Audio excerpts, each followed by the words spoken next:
Hello students, in last lecture we have studied about the vehicle on a horizontal curve road.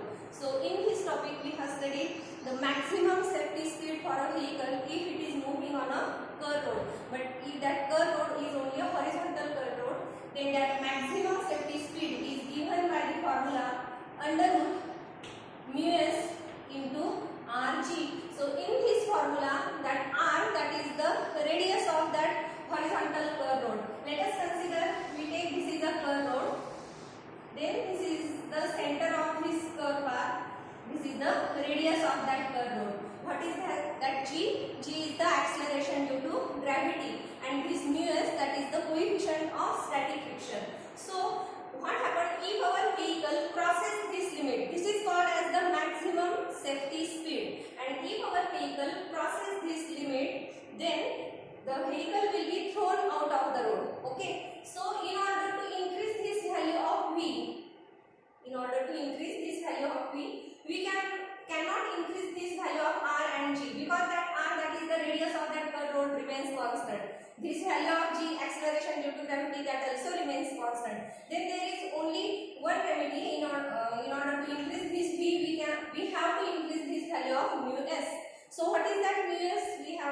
I have told you that mu s is the coefficient of static friction that we have studied in 11th standard also. So if we increase this coefficient of static friction, we have to make that road surface very rough. So if we make the road surface very rough, then there will be a wear and tear of tires. Okay, the tire will be damaged very soon. And also there is a problem, means this value of mu s cannot remain constant in rainy season. If oil is sprayed on the road surface, then also the value of mu s will get changed. So we can't depend on this value of mu s.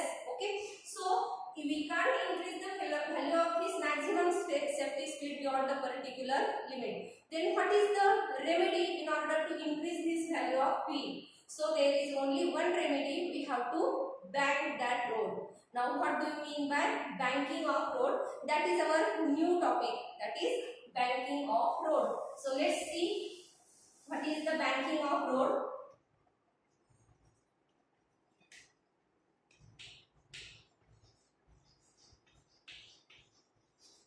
Banking of road. So banking of road, we have to first learn the meaning of this banking of road. Consider this is the inner curved surface of the road and this is the outer surface of the road. Okay, then if this outer edge raised, okay, over this inner edge by some particular angle, if the outer edge will be raised over this inner edge by some particular angle, then that is called as banking of road. We have to bank that road, means the process of rising of the outer edge over its inner edge through some angle, that is called as banking of road. Let us consider, if we take, this is the road surface. Okay, if we consider this is the road surface, and if we consider this is the inner edge and this is the outer edge of that road surface, so we have to rise this outer edge like this. We have to rise the outer edge over this inner edge through particular angle, that is called as banking of road, and this angle is called as angle of banking. Okay, that angle is called angle of banking. Then now how to define this angle of banking? First definition, that is banking of road. How to define it?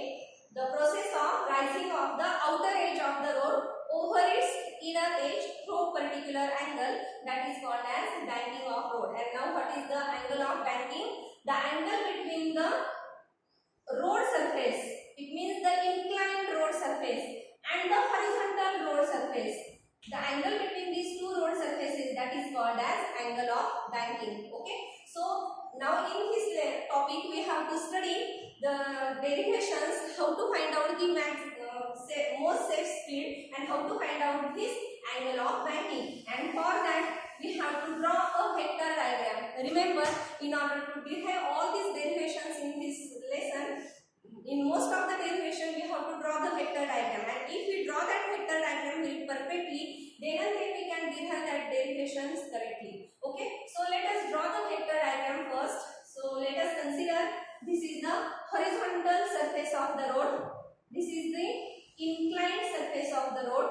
Okay, because we rise the outer edge over its inner edge through particular angle. So this is called angle of banking. Consider this is a vehicle which is on that inclined road. Okay, this is the vehicle, and that vehicle having mass m. M is the mass of the vehicle. Consider this is the center of gravity. Okay, center of gravity of that vehicle. Now in this case, first we have to find out the most safe speed. The first derivation that we have to derive, that is most safe speed. Okay, so how to derive that most safe speed? In order to derive it, we have to consider the friction between the tires of the vehicle and this road surface is negligible, or we can say it is zero. It means the frictional force here we have to consider zero. We don't have to consider that frictional force. Okay, so again the only two types of forces are acting on that vehicle then in that case. So the first force, that is the weight of the vehicle, which is acting in vertically downward direction. We know that weight W is equal to m into g. M is the mass of the vehicle and g is the acceleration due to gravity. And remember, the weight is always acting in vertically downward direction. Okay. After that, the normal reaction, second force. First force, that is the weight of the vehicle which is acting vertically downward, and the second, that is the normal reaction. That normal reaction always perpendicular to the surface of the road. It means this is the inclined surface of the road for this vehicle. So that normal reaction is perpendicular to this surface of the road. Let us consider then this is the normal reaction N. Okay. After that, now we have to divide that normal reaction N into its two components. First, we have to divide this N into its two components. So in 11th standard in scalars and vectors, we have studied about the how to divide a vector into its two components. We have to draw two perpendiculars. One is on x-axis and another is on y-axis. So let us draw this x-axis and draw a perpendicular along x-axis and one perpendicular along y-axis. So this will be the x component, okay, and this is the y component of this N, that is the normal reaction. And now after that we have to find out the values of that x and y. It is very important how to find out that values of x and y. That is not given in the textbook. So if you want, you can write how to find out this x and y. Okay. So consider this is the horizontal road surface. Remember, this is the horizontal road surface. And this line, that is the weight, this line is perpendicular to this horizontal road surface. Again, this is the inclined road surface, and this normal reaction here is perpendicular to this inclined road surface. Now after that, if the angle between these two road surfaces will be 90, then the angle between their two perpendiculars is also 90. For this line, this is perpendicular, and for this surface, this is the perpendicular. So if the angle between these two surfaces is 90, then the angle between their two perpendiculars is also the same, that is theta. So this angle is theta if this is theta. After that, we have to find out now this y. So how to find out this y coordinate? This line is the adjacent side of that angle theta. So we have to take here cos theta in order to find out the adjacent side. So cos theta is equal to adjacent side divided by hypotenuse. This is 90 degree, no? So this is the hypotenuse n. So the value of y is then n cos theta. Okay, so in this way you can find out the y component that we call vertical component of that n, that is n cos theta. After that we have to now find out the value of x. So this line and this opposite sides are equal because we make this parallelogram, and this parallelogram opposite sides are equal and parallel. So these two sides are equal, and in order to find out the opposite side of that angle theta, we have to take sin theta. So sin theta is equal to opposite side. Let us consider it is x. So opposite side upon hypotenuse, that is n. So it is x is equal to n sin theta. And now let us substitute the values of this x and y, that is the vertical and horizontal component. So that vertical component y is equal to n cos theta, and the horizontal component x n sin theta. Okay, and now this is the now perfect diagram in order to derive most safe speed. So now what next? Let us see this diagram. Okay. Now in this diagram we can see this vertically downward component and this is the vertically upward component. These two vectors balances each other. So we can write the first formula that n cos theta is equal to mg, because vertically upward component and this is the vertically downward component, they balances each other. So n cos theta is equal to mg. Now the next formula, let us consider it is equation number 1. Now the next formula, this n sin theta, we can see here this n sin theta is towards the center of the rod, isn't it? And along the radius, so that n sin theta provides necessary centripetal force, because we all know that in order to perform this circular motion, centripetal force is very necessary, and this n sin theta plays the role of that centripetal force. So we can write here that n sin theta is equal to centripetal force. Now we have three equations for the centripetal force. FCT, what is that? Three formulas. MP omega, that we have MP omega, then mr omega square, and the last mp square upon r. We have studied all these equations in the last lecture, so we have to use this formula here, mp square upon r.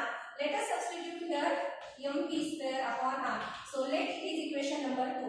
Now we get these two equations from this vector diagram. Okay, and always remember, if we draw this diagram perfectly, then and then these two equations will be correct.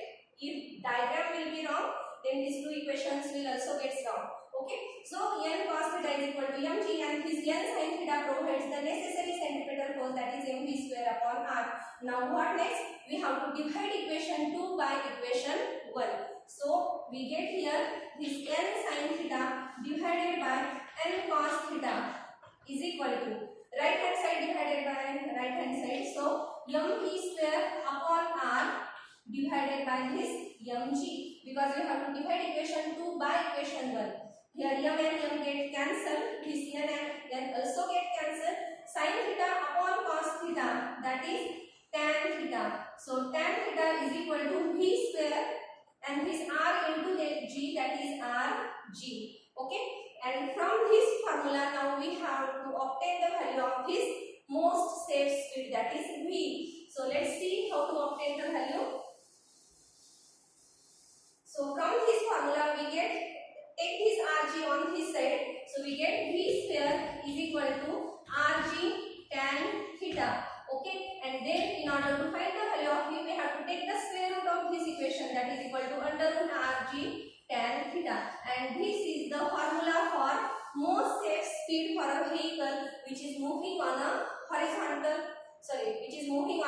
banker road. Okay, so this is the most safe speed for that vehicle, and from the same formula, this is the most safe speed. Now the second derivation that we have to derive, angle of banking. So from this formula, let us consider this formula. What is that? Tan theta is equal to v square upon rg. Now we have to find out this theta. So just take that tan here, we get tan inverse. So we get theta is equal to tan inverse of v square upon rg. And now this is the formula for angle of banking for that curved road. So we get here two equations, that is the most safe speed for a vehicle which is moving on along a banker road, and this is the formula for angle of banking. Okay, now let us stop here. In the next lecture we have to find out how to find the speed limits. Okay, so let's stop here.